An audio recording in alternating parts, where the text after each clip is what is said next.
ఏలూరు నగరంలో కలెక్టరేట్ వద్ద medical sales and representatives ఉద్యోగులు ఉద్యోగ భద్రత కల్పించాలని కోరుతూ కలెక్టరేట్ వద్ద ధర్నా నిర్వహించారు।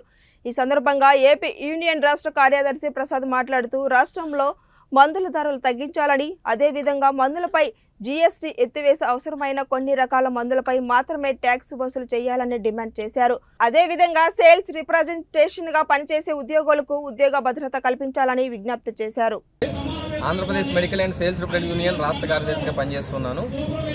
ఈరోజు మా ఆల్ ఇండియా యూనియన్ ఎఫ్ఎంఆర్ పిలుపు మేరకు దేశవ్యాప్తంగా ఉన్నటువంటి 3 లక్షల పైచీలకు మెడికల్ రిప్రజెంటేటివ్ అందరూ కూడా ఒకరోజు దేశభక్తియుతమైనటువంటి సమ్మెలోకి వెళ్తా ఉన్నాం। దీనికి సంబంధించి అందరూ కూడా మద్దతు ఇవ్వాలని చెప్పేసి మీ అందరూ కూడా సపోర్ట్ చేయాలని చెప్పేసి ముందుగా రిక్వెస్ట్ చేస్తూ ఉన్నాం। మెడికల్ అండ్ సేల్స్ రిప్రజెంటేటివ్ ఉన్నటువంటి మేము చేసే ప్రతి కార్యక్రమంలో కూడా, మేము చేసే ప్రతి సమ్మెలో కూడా, మేము చేసే ప్రతి నిరసనలో కూడా మా యొక్క సమస్యలతో పాటు ప్రజా సమస్యల కోసం పనిచేస్తూ ఉంటాం।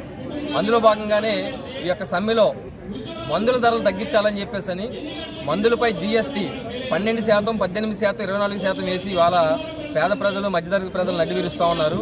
వాటిపై మొత్తం ట్యాక్స్ ఎత్తివేయాలని చెప్పేసి, నామినల్ మందులపై కనీస మినిమం ట్యాక్స్ మాత్రమే ఉంచాలని చెప్పేసి, అదే రకంగా ప్రభుత్వ రంగంలో ఉన్నటువంటి మందుల కంపెనీలు, వ్యాక్సిన్ యూనిట్లు అవన్నింటినీ కూడా ఫండింగ్ కేటాయించి వాటిని పనిచేసేలా చేస్తే కనుక నాణ్యమైనటువంటి మందులు తక్కువ ధరకు వస్తాయి। తద్వారా ప్రైవేటు, కార్పొరేట్ కంపెనీలు ఏవైతే దోపిడీ చేస్తూ ఉన్నాయో ధరలు పెంచి వాటి అడ్డుకట్ట వేయడానికి ఆస్కారం ఉంటుంది।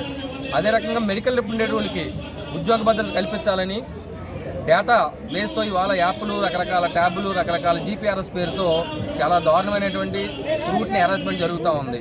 దాని నుంచి కాపాడాలని చెప్పేసి, ఆ టైప్ ఆఫ్ యాక్టివిటీస్ చేయకూడదని చెప్పేసి, అలాగే 1976 ప్రకారం సేల్స్ ప్రమోషన్ ఎంప్లాయీస్ యాక్ట్ అనేది మాకు ఉంది। దాని విధి విధానాలన్నింటినీ కూడా ఖచ్చితంగా అమలు చేసేలా చూడాలని చెప్పేసి ఈ తదితర డిమాండ్లతో మేము ఈరోజు సమ్మెలోకి వెళ్తా ఉన్నాం। అదే రకంగా రాబోయే రోజులు వీటిపై స్పందించకపోతే కనుక మేము ఇంకా పెద్ద ఎత్తున అన్ని సంఘాలను కలుపుకొని ఉద్యమిస్తామని చెప్పి సందర్భంగా తెలియజేస్తా ఉన్నాం। ధన్యవాదాలు।